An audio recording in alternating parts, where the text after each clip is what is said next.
mga kagalaan, so, welcome sa isa na namang episode ng Ads TV Travel Adventures. And hulaan nyo kung nasan ako ngayon. Dito tayo sa airport. Exactly 12:45 AM.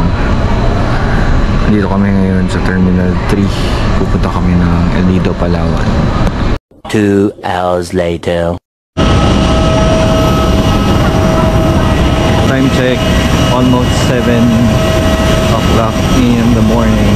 Nandito na kami sa Puerto Princesa City, pero meron pa kami 6 hours na biyahe going to El Nido. Kung saan yung sakaya, hindi pa namin alam. Pero nagugutom na ako. Sobrang antok na antok ko kanina. Hindi ko alam na lumipad na. Pagising ko nandito na. Thank God. Thank you Lord. Medyo maaraw ngayon. International airport pala to, kaya medyo maganda siya. Elevated compare sa ibang mga domestic airports. So ay mga kaglads, punta muna tayo ng Puerto Princesa City Town. Sabay tayo sa taxi ni Kuya. Wala doon, bakit? May mga taxi din pala dito. Ayan si Kuya. Sa Explore. I-radio ko sa Explore. So doon tayo pipick upin ng van going to El Nido.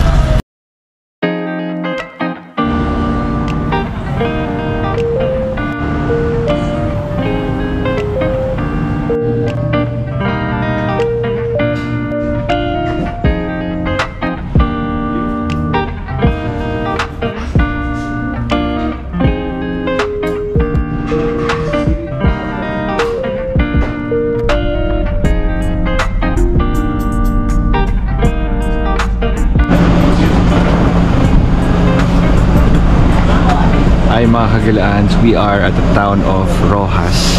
Dito pa rin yan sa Palawan. At siguro nangangalahati na tayo ng biyahe going to El Nido. Time check 1 PM. Medyo gutom na rin yata tayo mag the lunch break.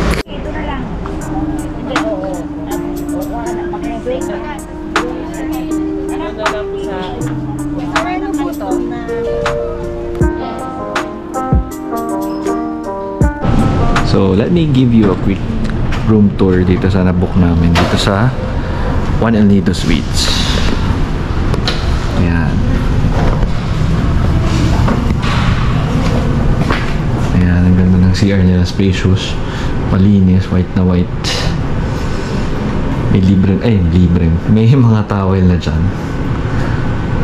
Tapos, dito, cabinets. Gaya ng mga gamit. Tapos may safe, ayun. Tapos ganito, all white to. May TV dyan with cable. Hotel. Wow, spacious. Okay, tapos may AC nila. Tapos may mga chair dito.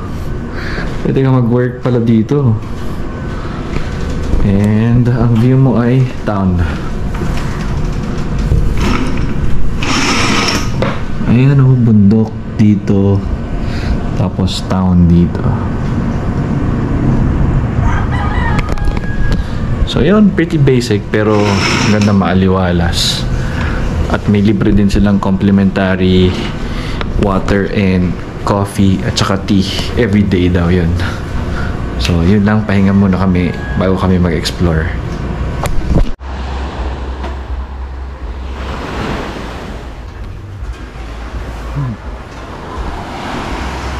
Dito kami sa beach. Hindi namin alam kung anong tawag dito sa beach na to.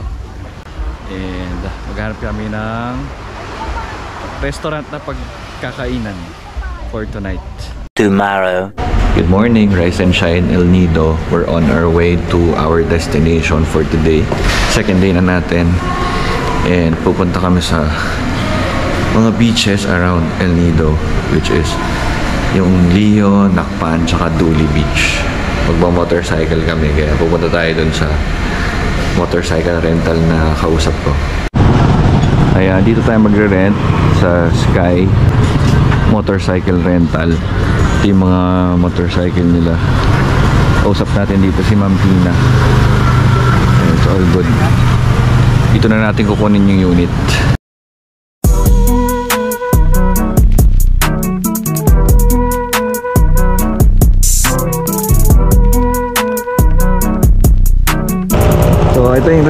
natin for today. Mga Aerox. Yan. Saan po? Natanggal lang sila 23 pero may business. Ayan o. Legal na legal si Sky Motorcycle Rental. Dito yan sa Barangay Korong-Korong. Malapit lang siya dun sa pinagsistayan natin, which is yung One El Nido Suites. Ito yung mga motor nilang available. Mukhang mga bago pa talaga, no? May Honda Beat, may Honda Click. Si Ate Tina, kausapin niyo, magandang kausap siya. Ayan. Eto.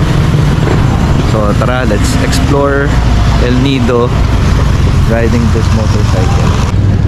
So hi mga kagalaans, good morning. Today, second day na natin dito sa El Nido, Palawan. At andito kami ngayon sa roof deck ng One El Nido Suites para sa free breakfast namin. Kasama siya sa binabayaran nyo kapag mag-stay kayo dito. In order ko is lamayo na fish, tapos may egg and mga veggies and fruits. Tapos kaya nyo naman itong ano yan? Bacon? Bacon. Bacon with egg din. Tapos may mga add-ons din foods. May kasama ring juice and coffee.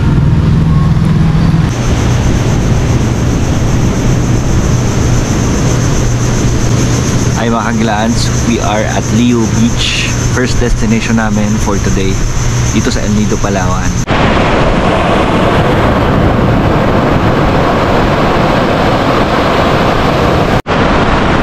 Grabe. Sarap ng tubig dito sa El Nido, lamig so far. And sarap magtampisaw. Yung buhangin niya, hindi siya white sand pero sobrang fine. At hindi masakit sa paa. Perfect na perfect siya for swimming. Kahit kids pwede rito.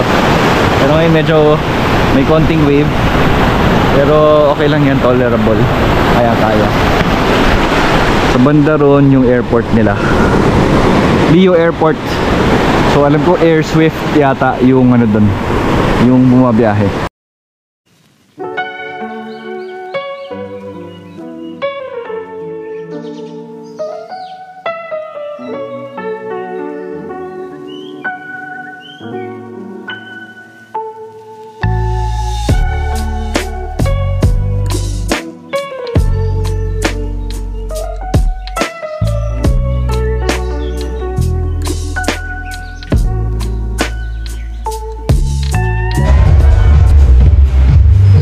In-avail namin yung day tour nila dito sa Ancla Bar, Ancla Beach Bar, and we are going to swim. Okay, swimming time.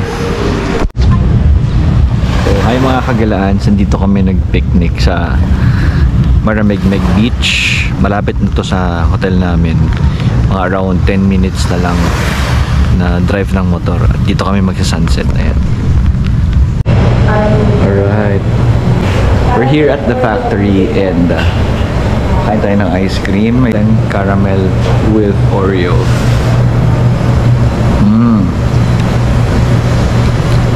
Sarap, must try. Good morning mga kagilans. This is our third and last day here sa El Nido, Palawan. Mamaya balik na kami ng Manila. And second day na rin natin mag-breakfast dito. Paakyat na ako dun sa roof deck kung saan yung breakfast hall. Good morning mga kagalanan. Saan siya? Yan yung corned beef ko. Si Jenny ito. Ano yan? Tocino?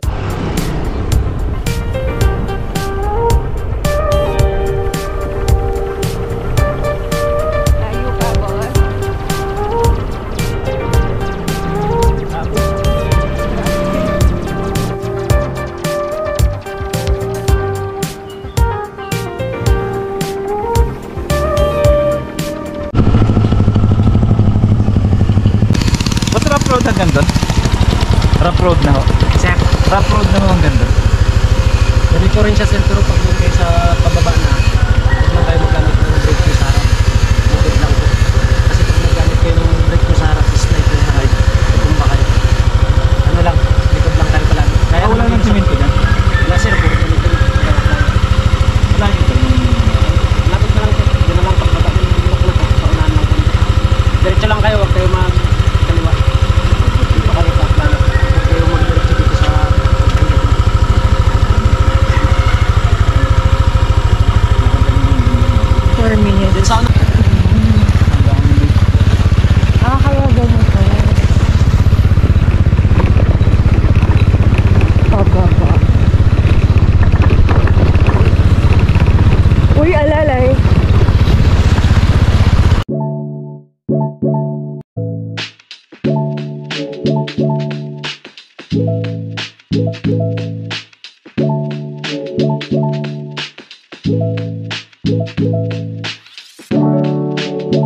hello mga kagalaan. Andito kami ngayon sa Duli Beach.